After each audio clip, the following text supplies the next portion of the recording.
Businessman of the year रह चुके Brazilian born Carlos गोन, जो जापान के साथ साथ फ्रेंच और लेबनीज की भी नेशनैलिटी रखता है। उसकी जापान से लेबनान जाने की कहानी किसी थ्रिलर मूवी की स्टोरी से कम नहीं है।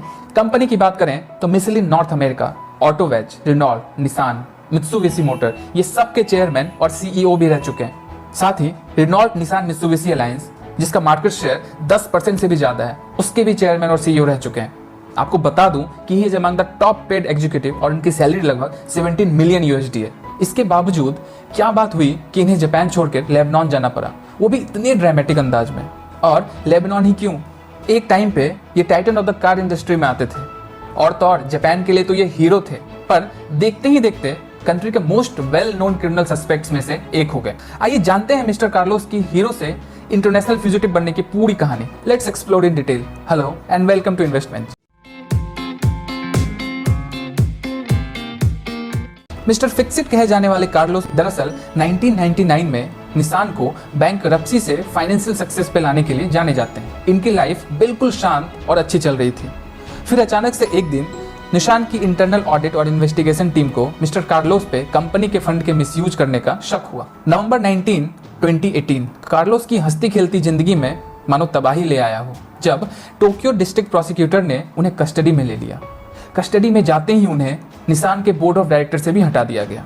फर्दर इन्वेस्टिगेशन में कंपनी के बहुत सारे फाइनेंशियल स्टेटमेंट्स मैनिपुलेटेड पाए गए। जाहिर सी बात है, कंपनी स्टेटमेंट को मैनिपुलेट करना अकेले की बस की बात तो है नहीं। यहाँ पे इनका साथ दिया ग्रेग केली ने, जिसने कार्लोस की 85 मिलियन यूएसडी की इनकम को छुपाया और इस अमाउंट को एज ए बोनस कंपोनेंट दिखाया। मतलब सैलरी 17 मिलियन यूएसडी और 85 मिलियन यूएसडी बोनस हो भी सकता है। After all he is mister Fixit. इसके बाद तो एक से एक चौंकाने वाले डेटा निसान की इन्वेस्टिगेशन टीम के हाथ लगी, जिसमें यह पता चला कि कार्लोस की बेरूत, पेरिस, एम्स्टर्डम सब जगह की प्रॉपर्टी का कॉस्ट कंपनी के फंड से गया है, जो कि अप्रॉक्स 17 to 18 मिलियन यूएसडी है। इसके साथ साथ फैमिली वेकेशन का एक्सपेंस और पर्सनल यूज पे किया गया खर्च भी कंपनी के कॉस्ट से ही था। इतना ही नहीं, इन्वेस्टमेंट में करीब 17 मिलियन यूएसडी के पर्सनल इन्वेस्टमेंट लॉस को भी कंपनी के कॉस्ट से ही मैनेज किया। दरअसल इस तरह की एक्टिविटी को छुपाने के लिए लोग अक्सर एक शेल कंपनी को एस्टेब्लिश करते हैं, फिर उसमें मिसलीडिंग इन्वेस्टमेंट दिखा के एक complex layer transaction trail establish करते हैं, जिससे कि किसी को पता न चले कि पैसा कहां से आया और कहां गया।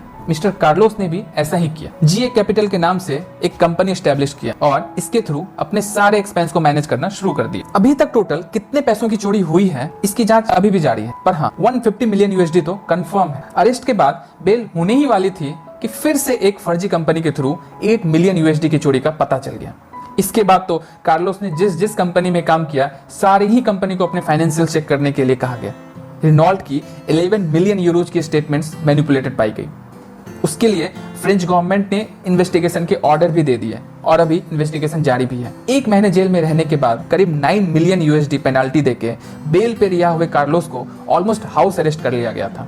24/7 कैमरे से मॉनिटर किए जा रहे थे। कंट्री से बाहर तो दूर की बात है, घर से बाहर तक अकेले नहीं जाने दिया जाता। अब खाली दिमाग तो शैतान का होता ही है। कार्लोस ने अप्रॉक्स 1 मिलियन यूएसडी यूएस के पीटर टेलर के कंपनी फॉक्स एलएलसी को वायर ट्रांसफर किया और एक प्लान बनाया अपने घर पे एक क्रिसमस पार्टी ऑर्गेनाइज कराने की। पार्टी में एक बैंड की टीम ने कार्लोस के रेसिडेंस को विजिट किया, जहां टेलर और उसके पिता माइकल भी इस बैंड का हिस्सा बनके वहां आए। जब सब लोग म्यूजिक और पार्टी को एंजॉय कर रहे थे, तब कार्लोस एक म्यूजिकल इंस्ट्रूमेंट केस में जाके छुप गए। पार्टी खत्म होने के बाद बैंड अपना सारा सामान के साथ वहां से निकल गए, साथ के साथ कार्लोस को भी वहां से निकाल ले गए। इसके बाद कार्लोस को एक बड़े से कंटेनर में शिफ्ट करके जापान के ओसाका एयरपोर्ट ले जाया गया। जानबूझ के यही एयरपोर्ट को चुना गया, क्योंकि यहाँ ऑलमोस्ट प्राइवेट जेट ही लगी होती है और भीड़ भी बहुत कम होती है। बॉक्स का साइज बड़ा होने की वजह से एक्सरे मशीन से भी पास नहीं करवाया गया।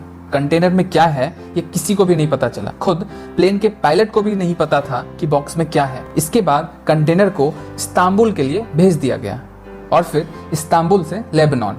एक्चुअली लेबनान के साथ जापान की कोई एक्स्ट्राडिशन ट्रीटी नहीं है, इसीलिए जापान की गवर्नमेंट के लिए वहां से कार्लोस को वापस बुलाना बहुत मुश्किल होगा और इसी बात का फायदा मिस्टर कार्लोस ने उठाया। According to Carlos, he was a political asylum seeker as he was being unfairly targeted by Japan's cruel justice system for the simple crime of stealing $100 million.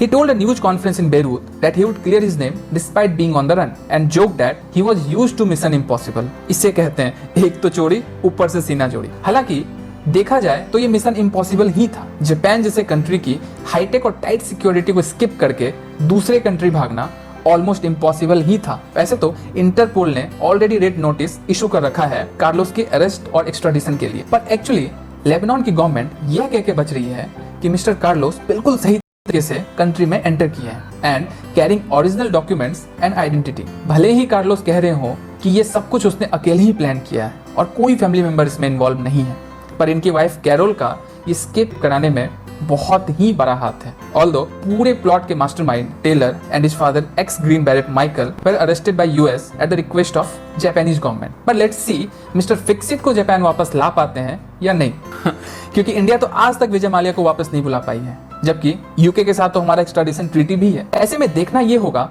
कि लेबनान गवर्नमेंट किसका साथ देती है, Japanese government का या Carlos गोन का। Do comment what you think of it. दोस्तों, अगर ये वीडियो आपको पसंद आया हो तो प्लीज इसे लाइक करें, शेयर करें और इस चैनल को भी सब्सक्राइब करें। Thank you for watching the video.